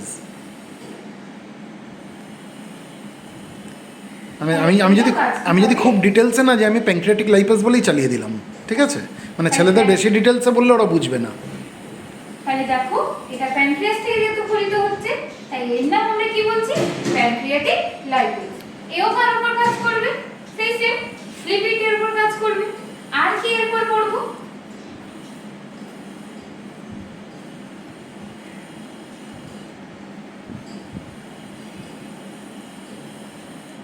Pancreatic amylase. Amylase বানানটা ভুল, AMY, amylase. Pancreatic amylase.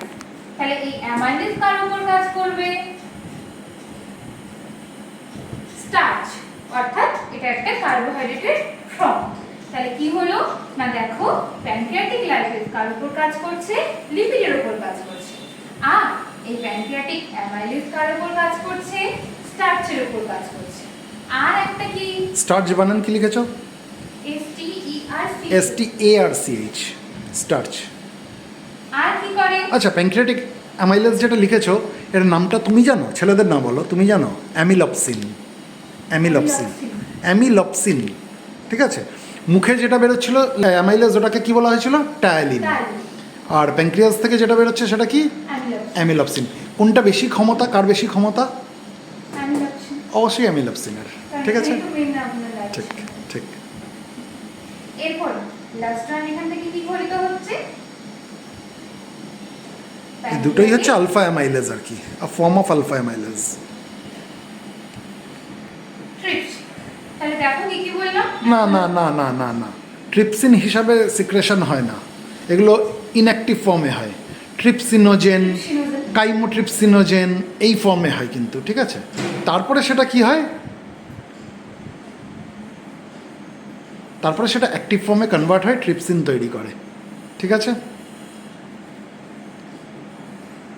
TRYP, Y Y.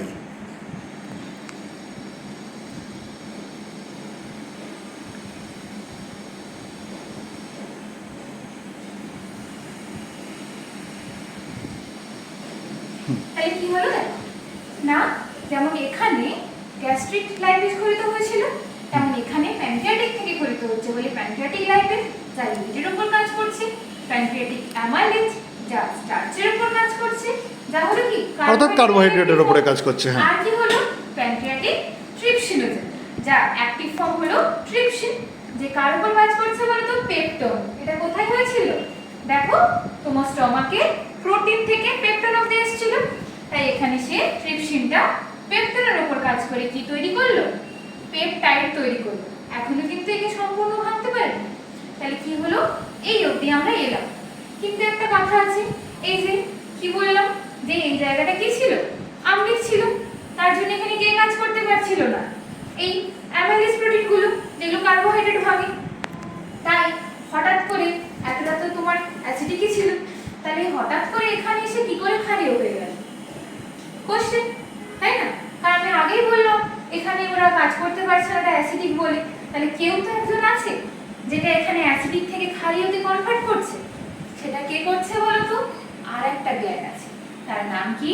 তার নাম হলো তোমার লিভার। কে বললাম? অসাধারণ লিভারটা হয়েছিল। তাহলে কি বললাম? লিভার শুনলে, আচ্ছা তোমাদের একটা ইনফরমেশন বলে রাখি, এই লিভার কিন্তু আমাদের সবথেকে বড় গ্রন্থি, কিন্তু এর কাজটা কি সেটা আরো ইম্পর্টেন্ট। কি কাজ? সেই ইসোফেগাসের যেমন কিছুই কাজ ছিল না, কিন্তু সবথেকে ইম্পর্টেন্ট কাজ ছিল, এ কিন্তু নিজে কিছু ডাইজেস্ট করে না, কিন্তু কি কাজ করে? এ একটি লবণ খরিত করে। কি লবণ? পিত্ত লবণ, অর্থাৎ gall salt, bile salt. Bile salt. তাহলে কি হলো না, বাইল সল্ট খরিত করছে। তাহলে এর শুধু ক্ষরণ করছে, সেটা তোমার এই স্মল ইন্টেস্টাইনে তোমার ডিওডিনাম পার্টে গিয়ে ওই জিনিসগুলো, যে খাদ্যের যে অংশগুলো আসছে তাকে ক্ষারীয় করছে। মানে লিভার থেকে যে ডাকটা আসছে ওই প্যানক্রিয়াস থেকে কি ডিরেক্ট ওখানে চলে যাচ্ছে? তাই তো সব সময় যেতে থাকবে। আমি কি সব সময় খাবার খাই? না। তাহলে লিভার থেকে ওই বাইল সল্টগুলো খরিত হয়ে কোথায় থাকে বলো তো? ওর নিচেই একটা থলি থাকে। যেমন আমরা কি করি, পয়সা কি করি, আমাদের একটা বটুয়া বা ব্যাগে করে রাখি তো, না ছড়িয়ে ছিটিয়ে রাখি? নিশ্চয়ই না, তাহলে আমরা কাজের সময় পাবো না। তাই এখানেও কি হয়, লিভার থেকে বাইল সল্টটা খরিত হয়ে কোথায় থাকে না তোমার পিত্ত থলিতে গিয়ে জমা হয়। আর যখন আমাদের প্রয়োজন হয় পিত্ত থলি থেকে ওটা ডিওডিনামে গিয়ে এই অ্যাসিডিক নেচারটাকে বেসিকে করে। আগেই বলেছিলাম অ্যাসিডিক নেচার মানে কি 7 এর থেকে কম হবে। তাহলে বলো তো এখন তাহলে কি হচ্ছে, এখন তাহলে ওখানকার পিএইচটা 7 এর থেকে বাড়িয়ে দিল। এই জন্য দেখো এখানে কিন্তু কোনো কার্বোহাইড্রেটের জন্য কোনো এনজাইম নেই, কিন্তু এখানে দেখো প্রেজেন্ট হয়ে গেছে। কেন হলো না, এই পিত্ত লবণগুলো ওখানে গিয়ে ওটাকে ক্ষারীয় করেছে বলে, তাই ওখানে এসে ওখানে উপস্থিত হয়েছে। এরপর ওখানে তো হ্যাঁ মানে ডিওডেনাম যখন শুরু হলো তখন যে একবারে ফুল ওটা অ্যাসিডিক নেচারটা চলে গেল তা না, মানে ওই কিছুটা আর কি অ্যাসিডিক নেচারটা কমলো আর কি, মানে তুলনামূলক অ্যালকালাইনের দিকে এগোচ্ছে। এবার যত এগোবে ওটা আস্তে আস্তে, তো আস্তে আস্তে হ্যাঁ কারণ সবে সবে স্টমাক থেকে তো একদম অ্যাসিডিক কাইমটা এসে ঢুকেছে, ওটাকে নিউট্রালের দিকে নিয়ে যেতে একটু টাইম লাগবে। ঠিক আছে, এবার বাইল যেটা আসছে বাইলটাও অ্যালকালাইন ইন নেচার, প্যাঙ্ক্রিয়াস থেকে যে প্যাঙ্ক্রিয়াটিক জুস আসছে সেটাও অ্যালকালাইন ইন নেচার, এবং ইন্টেস্টাইনের নিজস্ব যে সিক্রেশন যেটাকে সাক্কাস এন্টারিকাস বলা হয় সেটাও কিন্তু অ্যালকালাইন ইন নেচার। ঠিক আছে, ব্রুনার্স গ্ল্যান্ড আছে, আমরা জানি না ব্রুনার্স গ্ল্যান্ড, তার সিক্রেশনটাও অ্যালকালাইন ইন নেচার। চলো এগো। তো এই কারণে আস্তে আস্তে এটা অ্যালকালাইন হচ্ছে বলে আস্তে আস্তে দেখো আমাদের স্টার্চ অর্থাৎ কার্বোহাইড্রেটের জন্য যে এনজাইমগুলো আছে তারাও আস্তে আস্তে এখানে কাজ করা শুরু করেছে। তাহলে এই হলো ডিওডিনাম পার্ট। এরপর আসবে কি ইলিয়াম পার্ট আছে জানি আমরা মাঝে। আচ্ছা একটা জিনিস আমাকে একটু বলো, এখানটায় বোধহয় মিস করে যাচ্ছ, একটু পেছন দিকে সরো। এই যে তুমি লিখেছো যে প্যাঙ্ক্রিয়াস থেকে যে ট্রিপসিনোজেন আসছে এটা ট্রিপসিনে কনভার্ট হচ্ছে, এটা কিভাবে হচ্ছে, মানে ট্রিপসিনোজেন কিসের প্রেজেন্সে ট্রিপসিনে কনভার্ট হয় মনে আছে?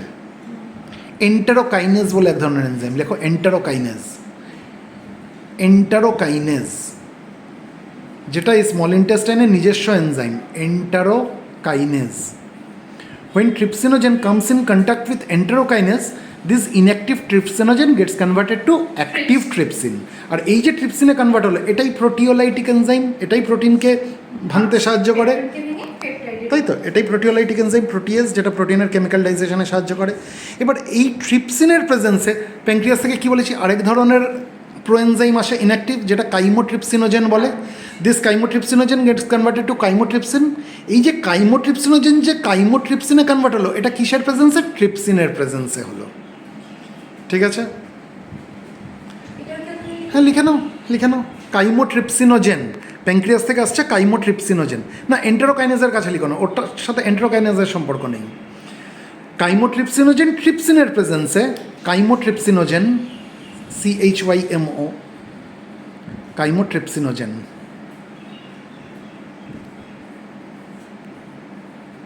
এটা যখন ট্রিপসিনের সংস্পর্শে আসবে তখন এটা কাইমোট্রিপসিনে কনভার্ট হবে, কাইমোট্রিপসিন।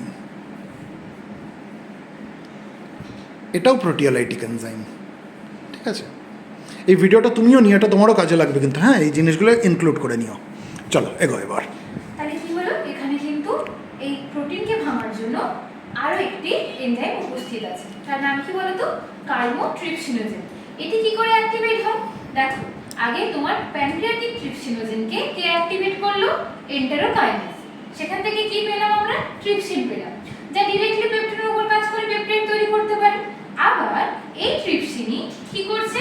কাইমোট্রিপসিনোজেনের উপর ক্রিয়া করে একে কি করলো? কাইমোট্রিপসিন রূপে অ্যাক্টিভ করলো।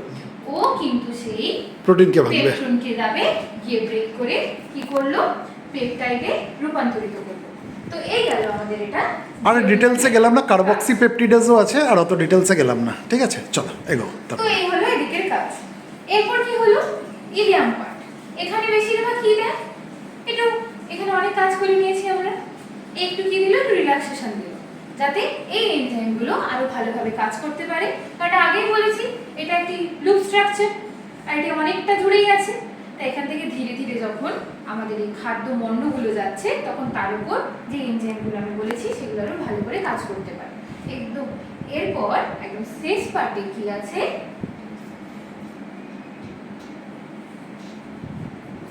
শেষ পার্টে কি আছে তোমার? ইলিয়াম আছে। তাহলে ইলিয়ামে গিয়ে কি করতে হবে? আমরা কি করি? আমরা ফার্স্টে অনেক কাজ করে ফেলি, তো মাঝে একটু মনে হয় না অনেকটা করে নিয়েছি, একটু রেস্ট। আবার যখন দেখি আর তো বেশি সময় নেই, আবার তাড়াহুড়ো করে অনেক কাজ করি। তো স্মল ইন্টেস্টাইনের হচ্ছে তেমন ব্যাপার। এরা ফার্স্টের দিকে অনেক কাজ করলো, তারপর কি করলো? জেজুনাম পার্টে একটু রেস্ট দিল, আগের কাজগুলোকে আর একটু ভালো করে হতে দিল।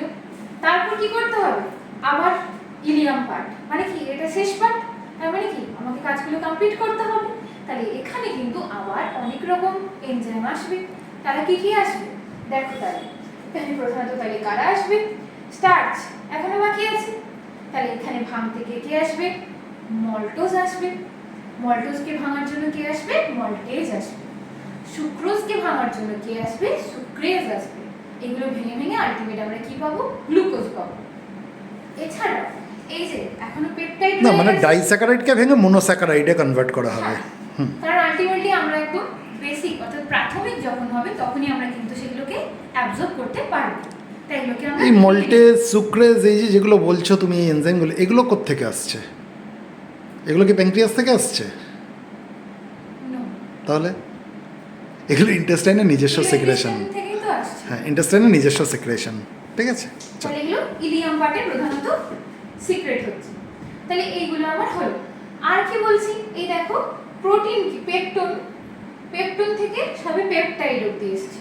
এখনো কিন্তু প্রোটিনের একদম যেটা প্রাথমিক ভাগ, তাকে কি বলা হয়, অ্যামাইনো অ্যাসিড, সে কিন্তু এখনো আমরা পাইনি। আর আমরা আগেই বললাম একদম আমরা একদম প্রাথমিক ভাগে না এলে আমরা কিন্তু অ্যাবজর্ব করতে পারি না।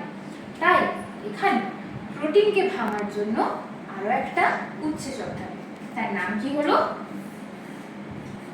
ইরিপসিন। ওটা ই বাবা, আই না।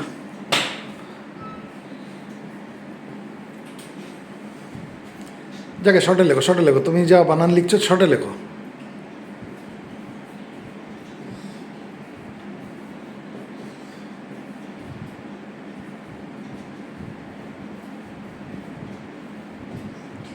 তাহলে এখানে কি হলো না, আমরা এই যে পেপটাইড পেয়েছিলাম,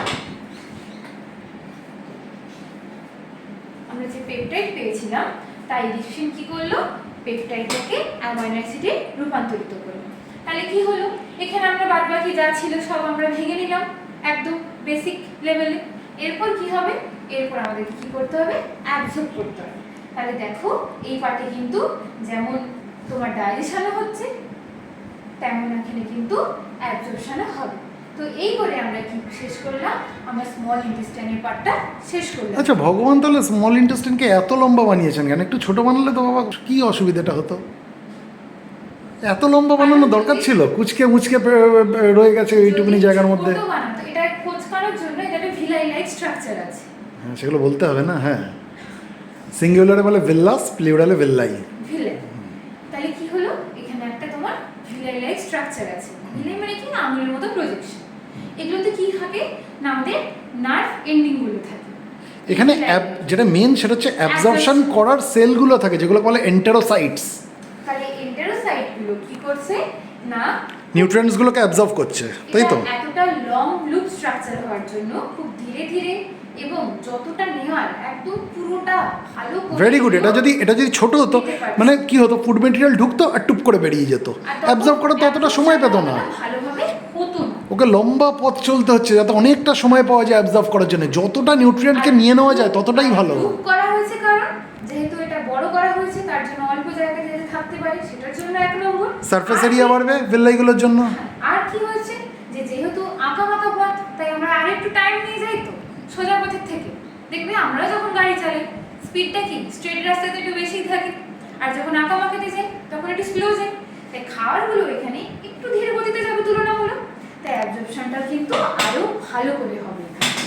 তো এই কারণে আমরা স্মল ইন্টেস্টাইনে এইভাবে লুপ স্ট্রাকচার করে দেখতে পাই। ভগবান কত বড় ইঞ্জিনিয়ার বলো তো, মানে কত চিন্তা ভাবনা করে বানিয়েছে। এরপর এর শেষ পার্টটা কোথায় গিয়ে যুক্ত হবে, লার্জ ইন্টেস্টাইনে গিয়ে যুক্ত হচ্ছে। তাহলে লার্জ ইন্টেস্টাইন এখান থেকে তোমার শুরু হচ্ছে।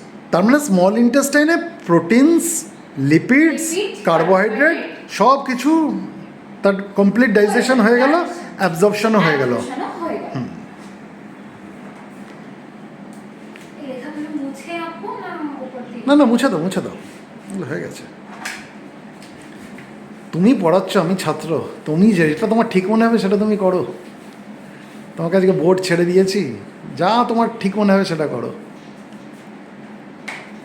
তাহলে কি হলো, তবে তুমি প্যানক্রিয়াসটা অসাধারণ এঁকেছো, আর কিভাবে এঁকেছো, কোথায় তার লোকেশন এঁকেছো, পতাকা উঠছে মনে হচ্ছে। চলো,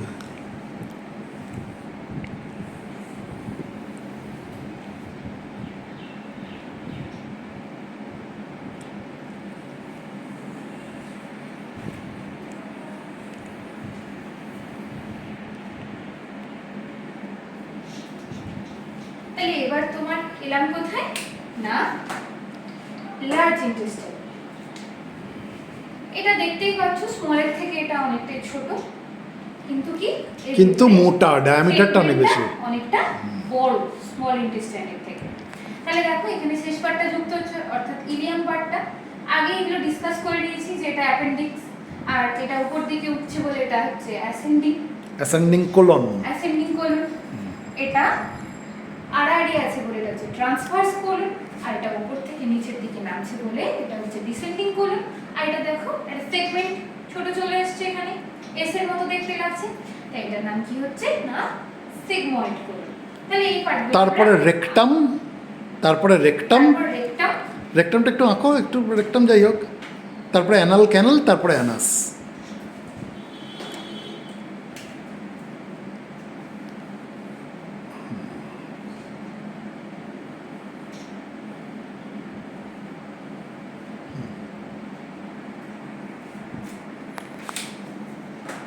তারপর কি আছে না রেকটাম আছে, তারপর তোমার অ্যানাল ক্যানেল আছে এবং অ্যাট লাস্ট অ্যানাস আছে। তাহলে এর কাজটা কি? আমরা মোটামুটি তো প্রায় সবেরই অ্যাবজর্পশন করে নিয়েছি। এখন একটা জিনিস বাকি রয়ে গেছে, তার নাম কি জল। জল মানে জীবন, কিন্তু আমরা তো এখন জলের কথাই বললাম না। জলটাও তো আমাদের শরীরে দরকার, কারণ আমরা জানি আমাদের 70% কিন্তু আমাদের শরীরে জল আছে, আর বাকি 30% হচ্ছে আমাদের শুষ্ক ওজন। তাহলে জলটা অবশ্যই ইম্পর্টেন্ট সজীব রাখতে গেলে আমাদের কোষগুলোকে। আর সঠিকভাবে যে জিনিসগুলো আমরা অ্যাবজর্ব করছি সেগুলো কি ঠিকঠাক লিকুইডিফাইড না হলে আমাদের কোষে কোষে সহজে যেতে পারবে না, জ্যাম হয়ে যাবে। তার জন্য জল আমাদের অবশ্যই দরকার। তাহলে রিমেনিং ওয়াটারটা অ্যাবজর্ব হবে আর কি, রিমেনিং ওয়াটারটা অ্যাবজর্ব হচ্ছে। তো কোথায় থেকে রিমেনিং ওয়াটারটা হচ্ছে অ্যাবজর্ব হচ্ছে? সেটা হচ্ছে তোমার লার্জ ইন্টেস্টাইনের সিকাম পার্টগুলো মতো হচ্ছে। তাহলে কোথায় থেকে হচ্ছে না না না না, লার্জ ইন্টেস্টাইনে পুরোটা হচ্ছে, মানে যত এগোবে তত জলটা অ্যাবজর্ব হতে হতে যাবে, কিন্তু খালি সিকামে হচ্ছে এরকম না, ঠিক আছে? জল অ্যাবজর্ব হয়, কিছু ইলেকট্রোলাইটস মানে সল্টস আছে, ইলেকট্রোলাইটস, হ্যাঁ ওগুলো অ্যাবজর্ব হয় লার্জ ইন্টেস্টাইনে। দেখো তাহলে এই হলো কি হলো না আমাদের লার্জ ইন্টেস্টাইনে কি হচ্ছে, আমাদের রিমেনিং ওয়াটারটা যেটা ছিল তা হচ্ছে কি অ্যাবজর্ব হচ্ছে, এবং কিছু স্যালাইন দ্রব্য যেগুলো থাকে সেগুলো আমাদের এখানে অ্যাবজর্ব হচ্ছে। এবং একটা তো আগেই বলেছি না না, অ্যাবজর্ব হতে হতে এবার স্টুলটা কি হবে, সলিডিফাই হবে, স্টুল ফর্মে আসছে ওয়েস্ট ম্যাটেরিয়ালটা, সেটা রেকটামে স্টোর হবে। কারণ না না, সেটা রেকটামে স্টোর হবে, তাই তো? এবার যখন দরকার পড়বে সেটা রেকটামটা একটা সময় অবধি ভরে গেলে সেটাকে ডিফিকেট করে দেওয়া হবে থ্রু অ্যানাস, তাই তো? এখানে একটা জিনিস আমাকে বলো তো, তোমাকে জিজ্ঞেস করি, সেটা হচ্ছে কনস্টিপেশনের একটা কারণ বলতে পারবে কেন হয়? কনস্টিপেশনের কারণ দেখো, একটা মানুষ জল কম খেলো, জল কম পান করলো, তাহলে ডেফিনেটলি তার লার্জ ইন্টেস্টাইনেও জল কম পৌঁছাবে। This could be one of the reason. আরেকটা কারণ কি হতে পারে, এই যে মোটিলিটি যেটা পেরিস্টালসিস বলছো, নর্মাল মোটিলিটির থেকে যদি কোনো কারণের জন্য, কী কারণ আমি পরে আসছি, ছেড়ে দাও, যদি কোনো কারণের জন্য মোটিলিটিটা স্লো হয়ে যায়, তাহলে কি ওয়েস্ট ম্যাটেরিয়ালটা লার্জ ইন্টেস্টাইনটা তাড়াতাড়ি পাস করবে না আস্তে আস্তে পাস করবে? আস্তে আস্তে লার্জ ইন্টেস্টাইনের মোটিলিটিটা যদি স্লো হয়ে যায় কোনো কারণের জন্য, নর্মাল যা মোটিলিটি তার থেকে যদি স্লো হয়ে যায়, তাহলে ওয়েস্ট ম্যাটেরিয়ালটা পাস করবে তাড়াতাড়ি না আস্তে আস্তে?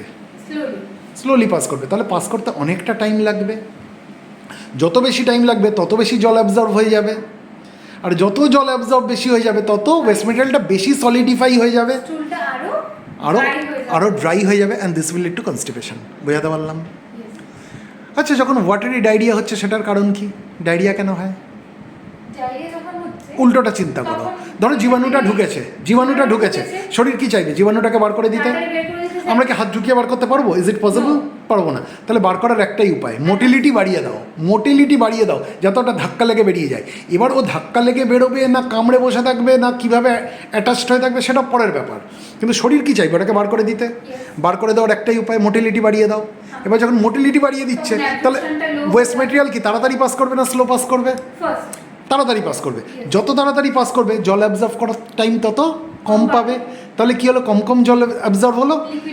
তাহলে রেকটামে যেটা স্টোর থাকলো সেটা কি মল আর জলের সংমিশ্রণ, তাই তো? এবার যখন ডিফিকেট করবে সেটা কি বেরোবে? পানি রে, তাই তো? That is diarrhoea. এইভাবে তোমাকে ওদেরকে একটু বুঝিয়ে দিতে হবে। আর কিছু বলবে? So this is all about digestive system. খুব ভালো বলেছো। ঠিক আছে, আর একটু তৈরি করো, হয়ে যাবে। গুড।